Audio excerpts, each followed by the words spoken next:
Tēnā tātou katoa. I'd first like to thank you for inviting me to speak at your conference. I apologise that I can't be there in person to share the day with you. I would like to acknowledge the work of the conference organisers, Craig Pritchard and Linda Samuelson. Thank you both for the invitation to attend and address conference delegates. Kei te mihi kia kōrua. I know that Craig and Linda have been the driving forces behind helping to bring the conference together over the years, and I would like you all to recognise their efforts. So ho mai te pakipaki. At the same time, I think it is important at the end of what I understand has been an outstanding season for your industry to also recognise the efforts of many here and elsewhere in establishing the basis for this very enterprising new dairy sector. I also would like to acknowledge the Māori Agribusiness Extension Sheep Milk Collective delegates who are present amongst you today. Anei ngā mihi kia koutou.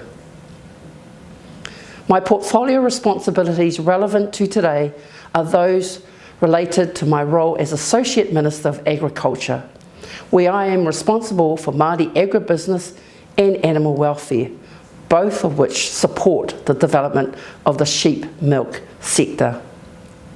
The conference theme of expanding the potential aligns well with strategic drivers from the government. For example, Fit for a Better World is the government's roadmap for accelerating the economic potential of the food and fibres sector.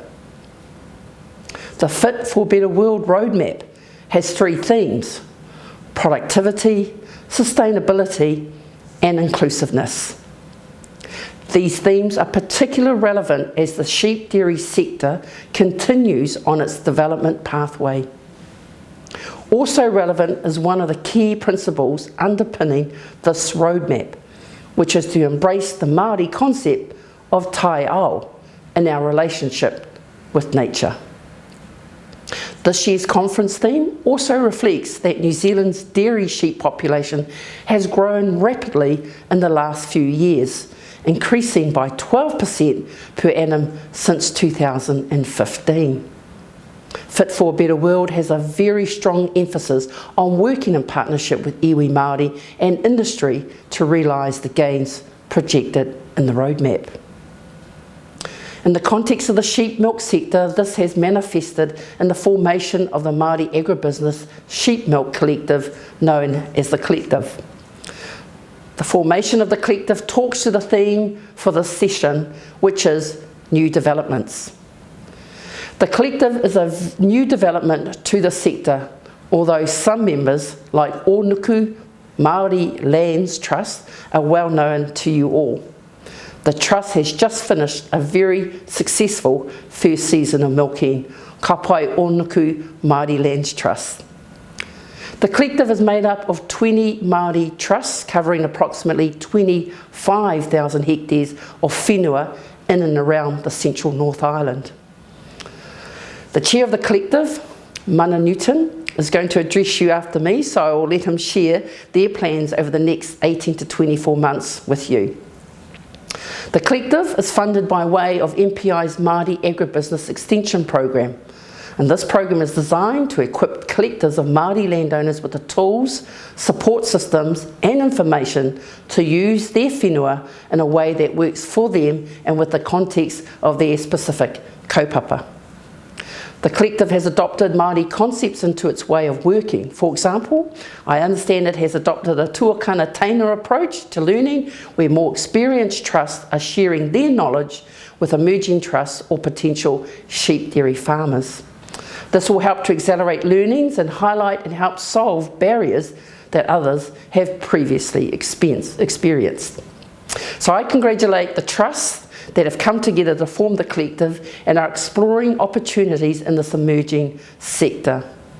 My aspiration for the Collective is for the participants to gain the knowledge needed in the most efficient amount of time.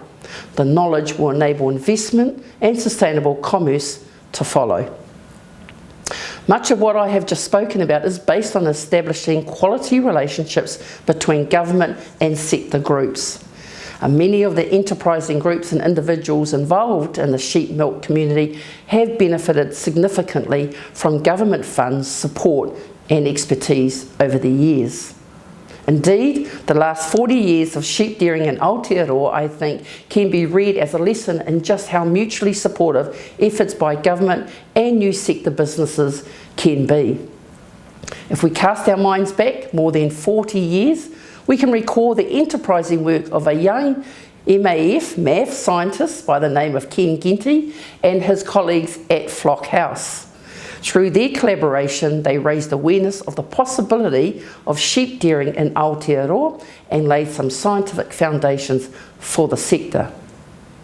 We should also recognise the work of Dr. Jock Allison, a geneticist who, in the 1990s, pioneered the importation of sheep genetics. I also note the more recent groundbreaking work of one Bill Kornui of Whaitiri Koutou Trust, who along with Miles and Janet King from Wairarapa and Southland's Keith Nylon and their respective whānau brought the initial experimental sector some early commercial success during the first decades of this millennium.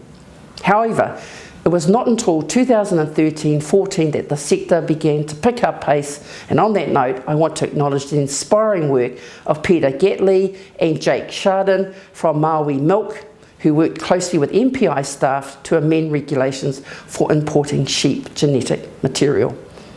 The regulatory changes have opened access to sheep dairy genetics from Europe, and they have propelled the industry's growth and performance over the last few years and will continue to do so into the future. I applaud the courage, foresight and focus of government-owned Pāmu Farms and Scotty Chapman, CEO of SLC Ventures, who believed in the potential of sheep milk and formed a 50-50 public-private partnership, Spring Sheep Dairy New Zealand Limited. Spring Sheep Dairy is also the government's investment partner in the Sheep Horizon 3 Primary Growth Partnership. So this partnership has helped with genetics, marketing, farm conversions and product development work that might not have been done without the joint commitment of government and industry. I wish to acknowledge the officials and appointees of Hamilton City Council who had the foresight to support the initial milk trial on the Food Waikato site. And now the key aspect of sustainable growth in this sector is ensuring animal welfare is at the forefront. In New Zealand, animal welfare is important. It matters to us how our animals are treated. We have a responsibility toward the animals in our care and animals affected by our activities. In line with the animal welfare strategy, which includes sheep milking, the National Animal Welfare Advisory Committee has asked that sheep milking is incorporated in a newly revised sheep and beef code of welfare. A pan-sector working group is supporting the committee's secretariat to draft a fit-for-purpose sheep milking section for the code, and this section will include guidance on recommended best practice and minimum standards to ensure it is fit for purpose and addresses concerns in the current climate. Once again, thank you Craig and Linda for giving me the opportunity to address you today, and thank you to the conference sponsors for your support of this emerging dairy sector. I wish you all the very best for your endeavours in this sector and for the remainder of the conference program. Nō reire te iwi, ka nui te mihi kia koutou katoa, tēnā koutou, tēnā tātou katoa.